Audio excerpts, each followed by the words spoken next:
नमस्कार दोस्तों, आज हम बात करेंगे दुनिया के सबसे प्राचीन मंदिरों में से एक बाड़मेर जिले के किराड़ू मंदिर की।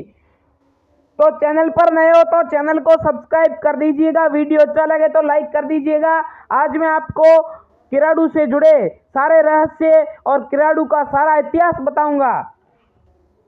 राजस्थान की रेत दिन में जितनी शांत दिखाती है, सूरज ढलने के साथ ये खामोशी उतनी ही सिरन पैदा करती है।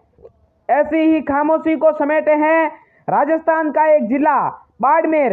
बहुत समय तक गुमनामी की चादर लपेटे ये जिला अब राजस्थान का एक प्रसिद्ध पर्यटन स्थल बन गया है, जिसकी वजह है किराड़ू का मंदिर।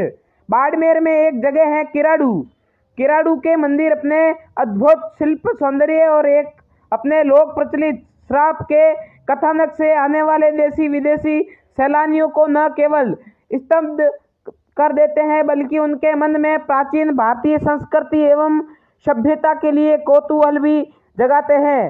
राजस्थान समाचार की माने तो इसे मंदिरों का शहर या राजस्थान का खजुराहो भी कहा जाता है।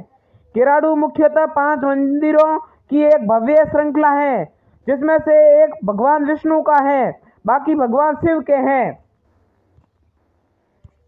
जिन्होंने बाड़मेर को घूमा है और इन मंदिरों को देखा है, वो जानते हैं कि इन मंदिरों को देखना कितना शानदार अनुभव है, जो अपने ऐश्वर्य और वैभव की कहानी स्वयं समेटे हुए हैं।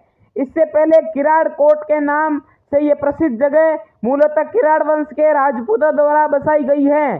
6वीं से 8वीं शताब्दी के बीच अपने ऐश्वर्यशाली वैभव के चरमोत्कर्ष पर पहुंचा ये शहर उस समय विदेशी लुटेरों के लिए किंवदंती के रूप में प्रसिद्ध था।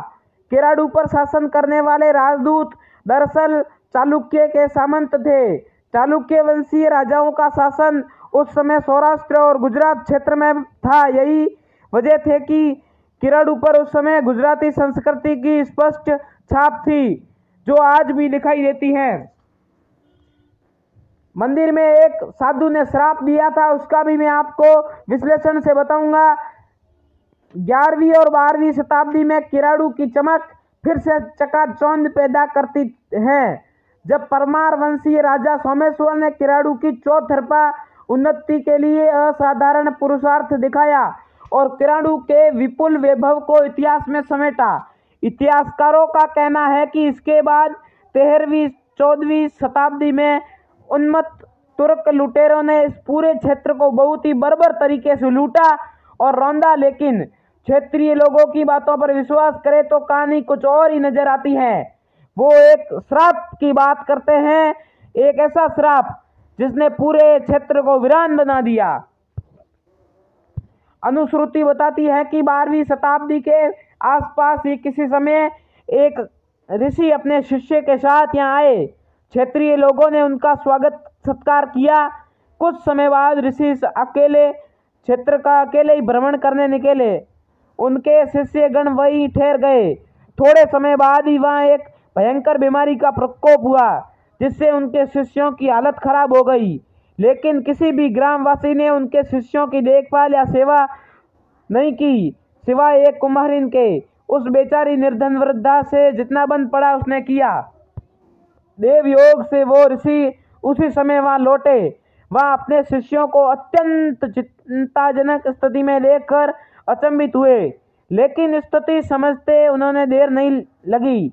इनके साथ ही उन्होंने वहां के क्षेत्रवासियों की संवेदनशीलता पर भयंकर क्रोध आया। इसी क्रोध में उन्होंने उन क्षेत्रवासियों को श्राप दिया कि इस भयंकर आपदा में भी मेरे शिष्य की हालत देखकर तुम्हारा हृदय द्रवित नहीं हुआ, पाषाणवत बना रहा। जाओ, तुम सभी उसी को प्राप्त हो जाओ और पाषाण बन जाओ।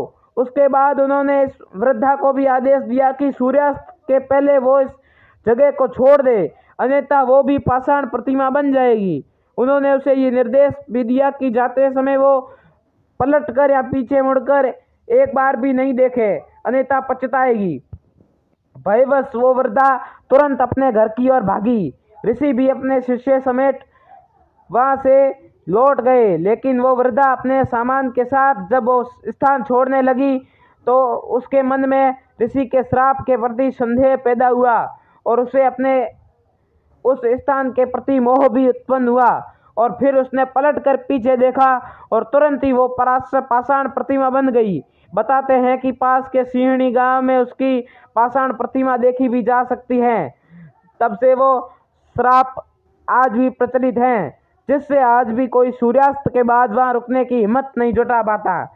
आज भी वो वृद्धा पत्थर के रूप में मानी जाती हैं।